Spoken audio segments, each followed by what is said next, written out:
All right, folks, back in the Pratt Pack gym, fighters, people that through all odds, no matter how tough it may be, they just keep punching through all the adversity.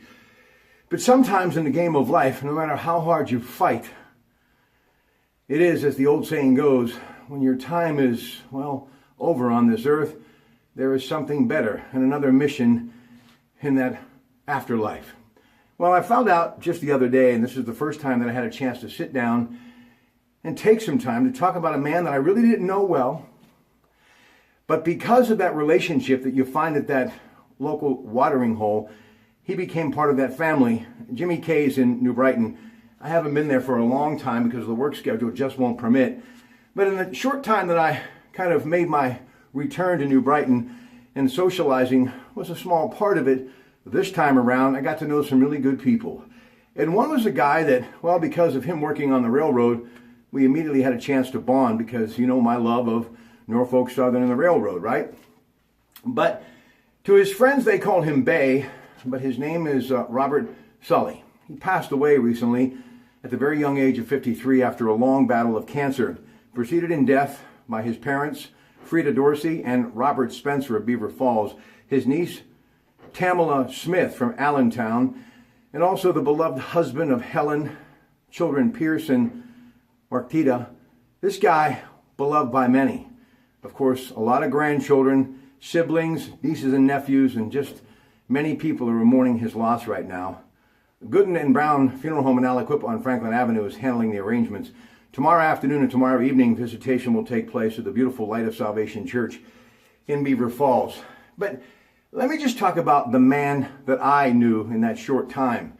His smile could just simply make you feel good. And that greeting of hello, and he always, and if you know my reputation, I was always quick when it came to offering drinks to someone because I just wanted to share that camaraderie. But I never could beat that man to the punch. He was unbelievable.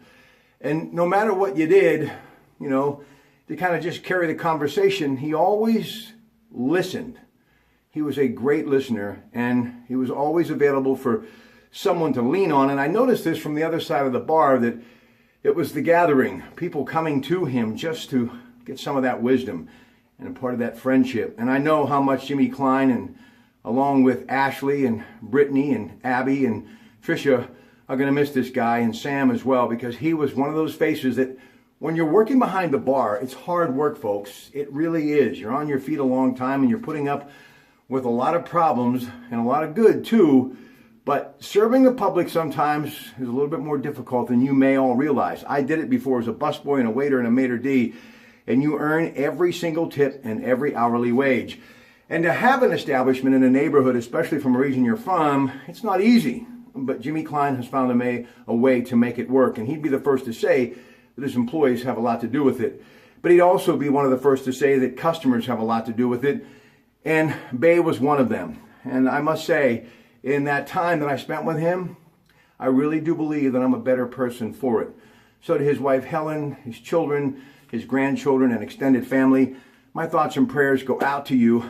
But know this, they broke the mold when they made him. He really was one of a kind. Have a great day from the Pratt Pack Gym.